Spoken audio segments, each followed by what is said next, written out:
Apa lagi Mahathir cuba nak sembunyikan? PAS tarik sokongan jika tak dapat royalti minyak. Ekonomi merosot, tiba-tiba bersatu hentam isu kangkung Najib. Dewan Rakyat bergaduh, isu harga barang naik. Isu royalti minyak, Menteri PAS tak guna.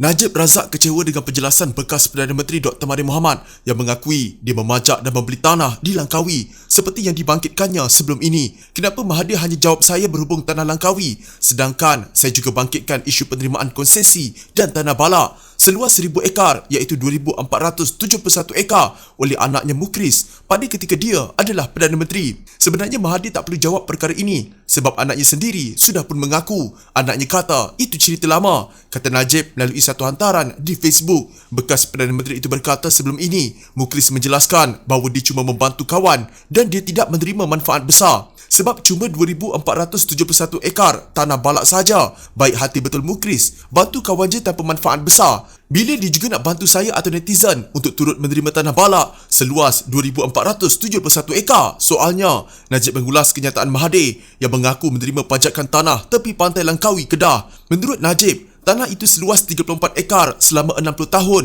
pada harga RM3,200 setahun untuk semua 34 ekar dari LADA iaitu Lembaga Pembangunan Langkawi pada tahun 2014. Ketika itu Mahathir adalah penasihat LADA dan anaknya Mukris pula adalah Menteri Besar Kedah serta Esko bertanggungjawab ke atas tanah. Najib berkata, dengan perkembangan itu, dia berharap Dr. Mahathir akan berhenti membangkitkan isu pejabatnya memohon kediaman kerajaan di bawah akta kerajaan yang dipindah oleh dirinya sendiri sebab dia sudah pun menolak tawaran tersebut. Jika Mahathir masih mahu bangkit, maka harap ditunjukkan di bawah akta kerajaan apa yang ayah Mahathir berhak menerima tanah tepi pantai kerajaan semasa anak dia adalah Menteri Besar dan di bawah akta kerajaan mana yang anak berhak menerima ribuan tanah balak semasa ayah dia adalah Perdana Menteri, katanya. Melalui tulisan di blognya, Mahathir berkata dia membayar pajakan itu. Pajak kena bayar, tak dapat free pun. Malah katanya, oleh kerana kos pajakan dinaikkan berkali ganda, dia menyerahkannya balik kepada LADA.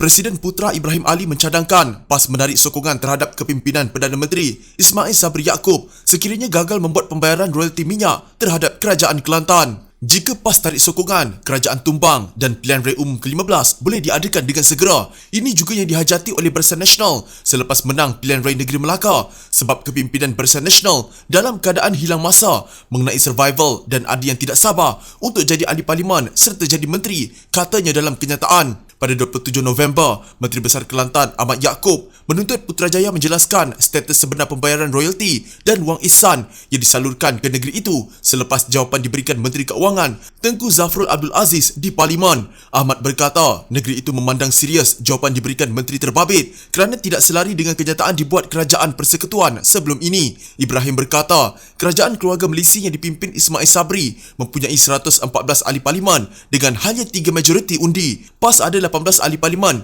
Tak adakah cadangan PAS nak tarik sokongan terhadap Perdana Menteri Keluarga 69 Malaysia kalau tidak diberi royalti, katanya. Dalam jawapan bertulis di Dewan Rakyat pada 25 November lalu, Tengku Zafrul berkata kerajaan pusat hanya menyalurkan wang ihsan atas pengeluaran petroleum di perairan berhampiran Kelantan. Menjawab soalan dikemukakan ahli parlimen Pasir Mas Ahmad Fadli Syari, Tengku Zafrul berkata hal itu kerana medan pengeluaran petroleum terbabit sebenarnya berada di luar perairan Kelantan. Kelantan membuat tuntutan bayaran royalti sejak negeri itu ditadbir oleh Allahyarham Nik Abdul Aziz Nikmat. Malah kerajaan negeri pernah membawa kes berkenaan ke mahkamah. Kes itu bagaimanapun ditarik balik selepas pentadbiran Pakatan Harapan sebelum ini bersetuju membayar royalti kepada Kelantan. Kelantan bagaimanapun masih beranggapan wang disalurkan bukan royalti tetapi wang ihsan. Ketua Penerangan Bersatu Wan Saiful Wanjan berkata, bekas Perdana Menteri Najib Razak tidak perlu menuding jari terhadap pihak lain berhubung isu kenaikan harga barangan keperluan asas. Dia berkata demikian ketika menafikan dakwaan Najib bahawa Bersatu sedang menyusun propaganda untuk menumbangkan pentadbiran Ismail Sabri Yaakob.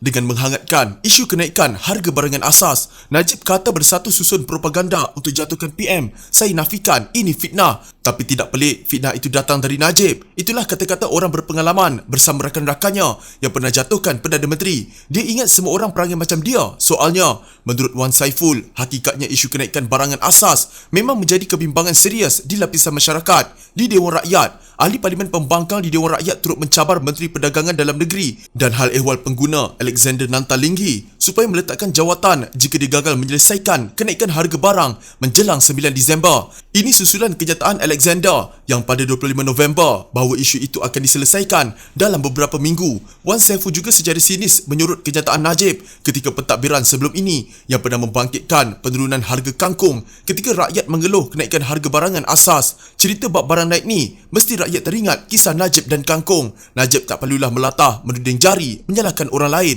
Segerakanlah solusi atau sebenarnya cuba alih perhatian sebab 8 Disember sudah dekat. Soalnya merujuk kepada tarikh keputusan rayuan Najib terhadap sabitan dan hukuman bagi kesalahan penyelewengan 42 juta ringgit dana SRC International Sdn Bhd. Pada 2014, kenyataan Najib tersebut menjadi bahan jenaka di media sosial dan juga mendapat kritikan yang hebat serta menarik perhatian media antarabangsa. Ketika itu dia bercakap mengenai bagaimana kerajaan tidak patut dipersalahkan kerana harga ikan dan sayur-sayuran yang tidak menentu yang menurutnya bergantung kepada cuaca. Tambahnya, pengkritik menyalahkan kerajaan kerana harga makanan yang mahal tetapi tidak pernah memuji kerajaan apabila harga turun dengan memberikan harga kangkung sebagai contoh.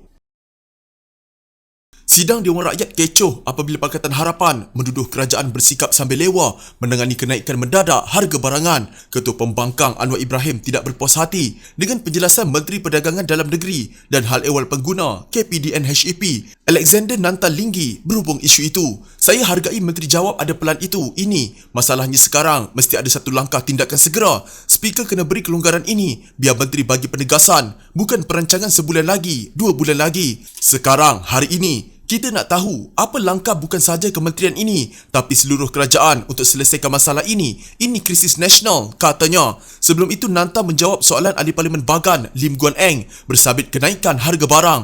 Nanta berkata pihak KPDN HEP tidak mempunyai kawalan sepenuhnya ke atas kenaikan harga barangan namun mempunyai pelan jangka panjang untuk mengawal fenomena itu. Beliau juga menolak desakan untuk menteri bertanggungjawab letak jawatan jika harga barangan tidak turun. Awak kena tahu, ini bukan dalam kawalan KPDN HEP. Kalau nak berjanji letak jawatan, YB Podison pun pernah kata dulu, kalau hari ini kita Pakatan Harapan menang, esok minyak turun pun tak turun. MP Iskandar Puteri Lim Kit Siang pun kata, kalau Anwar tak jadi Perdana Menteri, saya akan berundur, tapi tak undur pun, katanya. Jawapan Nanta mengundang kekecohan dan ada kalangan ahli parlimen pembangkang mengejeknya sebagai menteri tak capai KPI ini. Terdahulu Guan Eng berkata, kenaikan harga barangan ini paling tinggi dalam sejarah negara. Malah keadaan seumpama ini tidak pernah berlaku ketika Pakatan Harapan menjadi kerajaan. Sekarang harga sayur lebih mahal daripada daging, sampai cili pun RM20. Mana pernah lihat? Masa Pakatan Harapan jadi kerajaan, tak pernah berlaku perkara macam ini. Harga ini sesuatu yang paling tinggi dalam sejarah kita. Sekarang jangan salahkan peniaga sebab mereka pun mangsa. Kalau nak kenakan hukuman kepada peniaga, itu salah, 100 kali salah, kata Guan Eng. Guan Eng kemudiannya mencadangkan agar Perdana Menteri dan kerajaan harus mengadakan Majlis Khas Nasional bagi membincangkan isu kenaikan harga barang. Cadangan Guan Eng mengundang teguran sinis Ahli Parlimen Kota Raja Muhammad Sabu. Nanti mereka kena tambah 10 orang penasihat pula, kata Muhammad.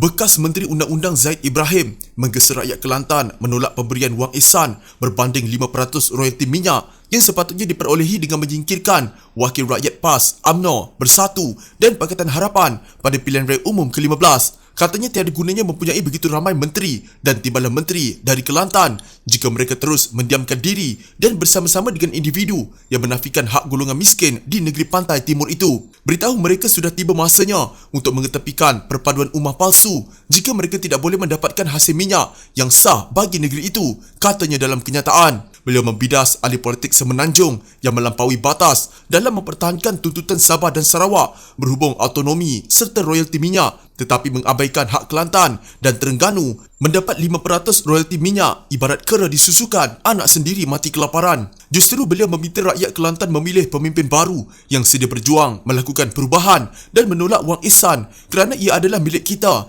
Jadi kita tidak perlukan ihsan mereka untuk mendapatkan apa yang dihutang kepada kita.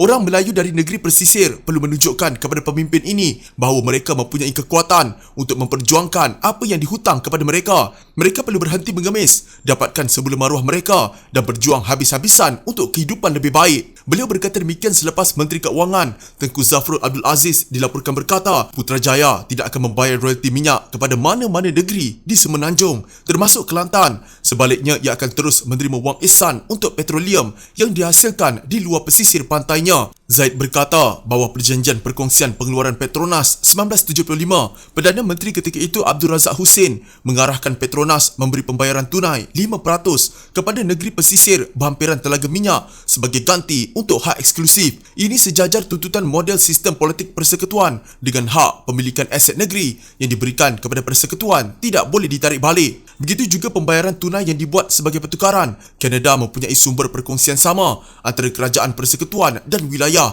Kanada seperti kita sebuah persekutuan. Perbezaannya adalah mereka tidak mendiskriminasi wilayah yang memilih kerajaan pembangkang berkuasa. Beliau berkata, tiada undang-undang menyatakan telaga minyak perlu berada dalam perairan wilayah 12 batu nautika dari garis pesisir untuk negeri menuntut 5% seperti yang disebut Zafrul. Syarat yang difikirkan kemudian itu digunakan ahli politik persekutuan untuk menafikan royalti minyak kepada Kelantan dan Terengganu. Katanya sambil menambah, tuntutan royalti minyak tidak bergantung kepada perairan wilayah. Beliau memberi contoh perairan wilayah Sabah dan Sarawak terhad kepada 3 batu nautika, tetapi telaga minyak mereka yang dibayar royalti minyak sepenuhnya ditemui jauh melebihi had 3 batu. Katanya jika ahli politik terhormat mentadbir negara dan Kelantan menerima lebih 20 bilion ringgit kiraan kasarnya yang dihutang kepada mereka, ia akan menjadi negeri lebih maju berbanding peruntukan tahunan 600 juta ringgit yang sekadar cukup membayar gaji penjawat awam. Katanya tindakan Zafrul menolak tuntutan royalti minyak oleh Kelantan menyedihkan kerana ia menunjukkan beliau kurang faham